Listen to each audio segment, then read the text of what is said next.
Hello everyone, and this is my very first ever Caradina shrimp tank. It is a 40-gallon breeder. This tank has now been up and running for 3 months. The first month was just because these are Caradina shrimp, and I had to get my water parameters in sync. And I was getting all that figured out and getting that straightened out while it was cycling with a handful of guppies. And that was the first month. And then after a month of cycling with the guppies and testing everything looked good, I finally got the water parameters to stabilize. I got 15 pretty high grade fancy red tigers.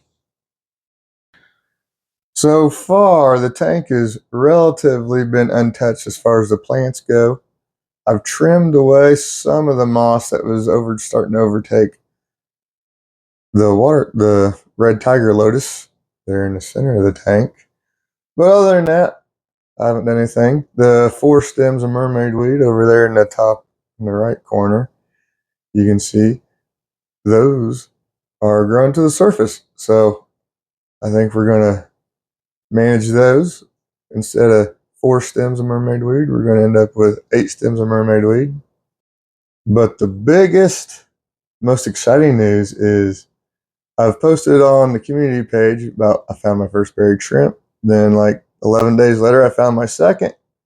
And I was planning on making a update video on this tank. And today, while shooting footage for this, I found my third buried shrimp. So that's super awesome.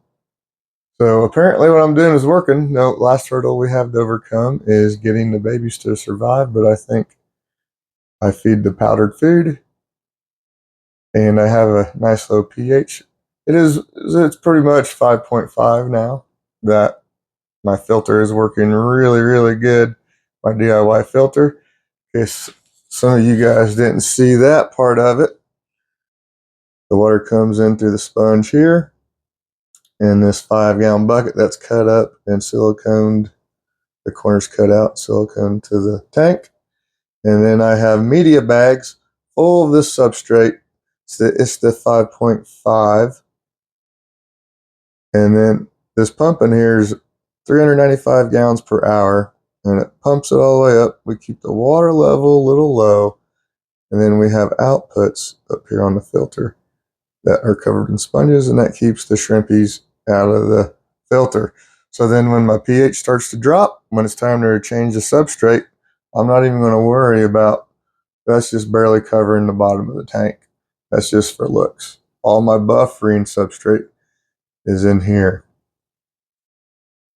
So I cut slots to be spillways at the top of this bucket.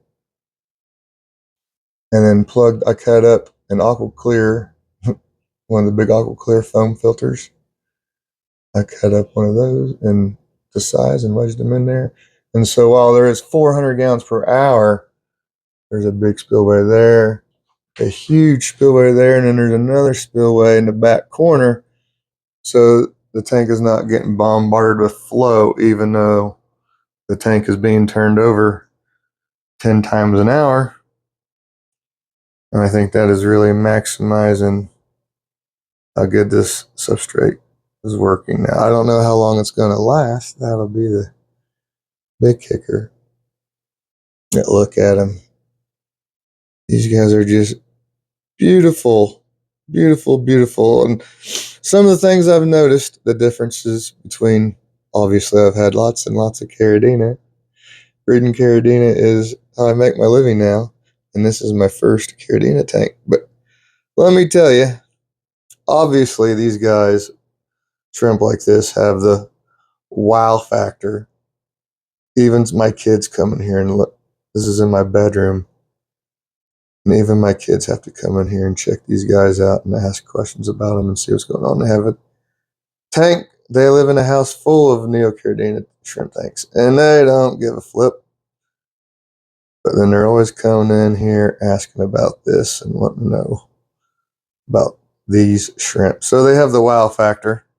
But the standard of care is these are not beginner shrimp. You're not going to, I guess I can't say you're not going to have success if you just throw these in tap water unless you have very special tap water. So you really have to play scientist. You have to get the test kits out and do everything the way you're really supposed to do it. But again, the way I look at it is I'm treating these guys just like I would any of my other Neo-Caradina tanks, other than we have a different set of rules that we have to play by. That being no KH, very low KH. So these are soft water shrimp. They're not going to do good in hard tap water. So you have to follow the rules. And you do have to keep your water parameters tighter as far as the nitrogen cycle goes. But something else I am discovering with soft water tanks is you can blast them with light. I have aquarium co-op light. I even had to put a piece of cardboard up here because the filter was just getting caked and stuff, clogging it up with biofilm and algae stuff. We do have little bits of algae. And then like this lotus, you can tell, obviously 3 lotus weren't going to fit here anyway, but this one's not doing so hot because obviously the filter. And the next one is just how much, and then it just depends on how much light they're getting. But you can bombard this tank with light. So I am just putting in a little tiny pinch.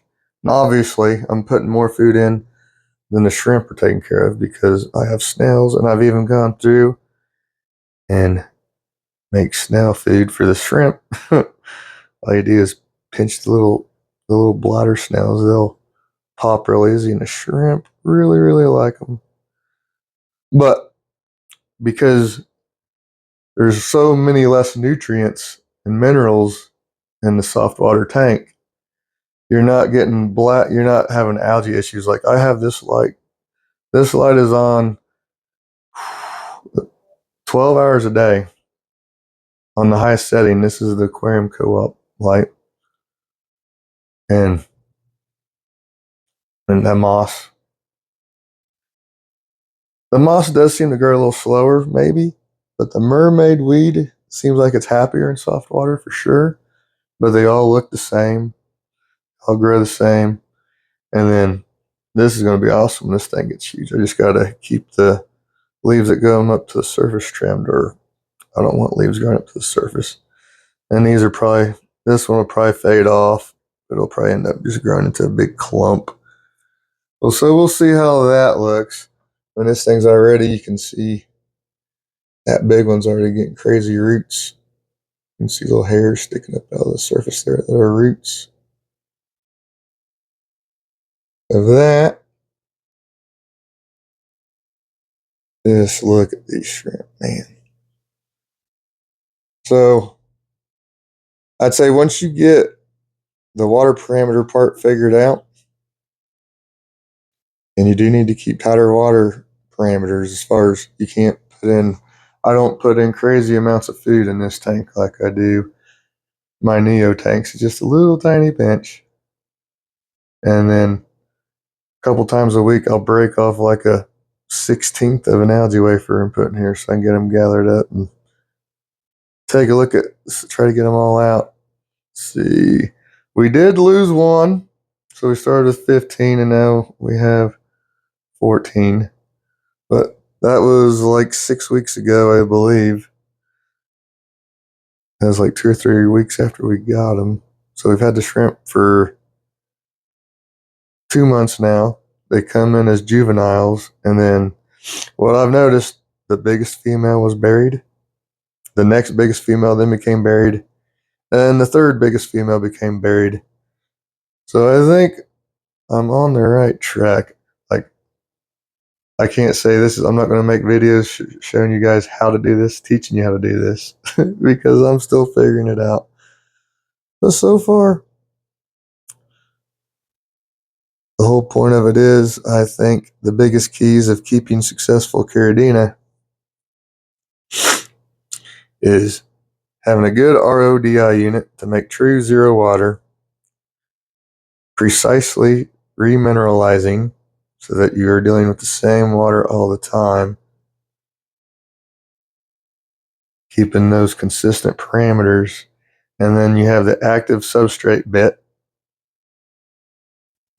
And I think this is going to be the best way I can to keep the pH down, using it as this filter. But you can also just put the pH or put the buffering substrate in the substrate like normal people do. And that'll work too. Look at those. Oh man. I sure like them a lot. I'll tell you that. See some of these guys over here.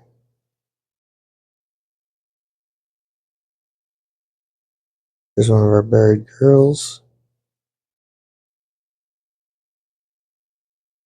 There's another buried girl. And there's the other buried girl. I think she's my favorite. She was the biggest one. She should be having babies here in a couple weeks, probably. And then I should have new batches of shrimplets starting in a couple weeks, every week to 10 days for the next 3 weeks to a month. So hopefully I have like 30 to 50, maybe even probably 30 to 50 new baby shrimps being born, and we'll see how those do. All right, so I'm gonna trim up these mermaid weeds, and we'll make our mermaid weed patch even thicker. Instead of just 4 stems, we'll turn it into 8 stems. I'll show you guys that now. Show me, because this is the first time I've done any work to this tank. Oh, and water changes. This is my water change bin, and I measured out about 4 gallons, and this is where I keep the water level. And I measured out 4 gallons and made a little mark on the side of the tank, and I've been changing about to here every other week, and that's all I do. I still have yet to register any nitrates, and that's another good thing about soft water, is you can use all this light to get these plants growing like crazy. I mean, look how much plant growth that is there. You get these plants growing like crazy, and you're not gonna get any nitrate. So I'm just changing water because I don't know. It just seems like the right thing to do. And the more I've changed water, the more buried shrimp I've got. So it seems like every time I change water, I end up with a buried shrimp. Now this third one is the first time I've had one show up buried that wasn't after a water change. So that's cool, because this was an off week for this tank. And I also have an air stone. I have a pump in here. Then I have this refrigerator line that goes to the float valve. And so when I drain it down, I'm probably taking out 2.5 gallons. And I drip it back in over the course like 4 or 5 hours. And that's how that's going. I'm even going to use my fancy tools for this one. Look at this. So let's see. We're going to... This one's not... Top that one. Top. We'll leave the back one's a little taller. And this guy's really tall. Maybe I'll leave that one. Alrighty. So nothing special here. Just documenting the very first time I ever worked on these tanks. This tank. Just grab my forcep things and then stuff the first layer of leaves into the substrate, and that will anchor it down until roots take hold.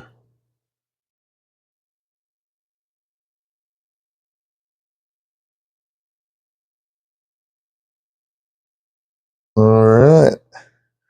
First time messing with the plants in the tank since it was set up. Of course, that looks ugly now, but hopefully it'll look good. Man, I know I keep saying it, but look at those. They're so beautiful. Thank you guys for watching. Bye.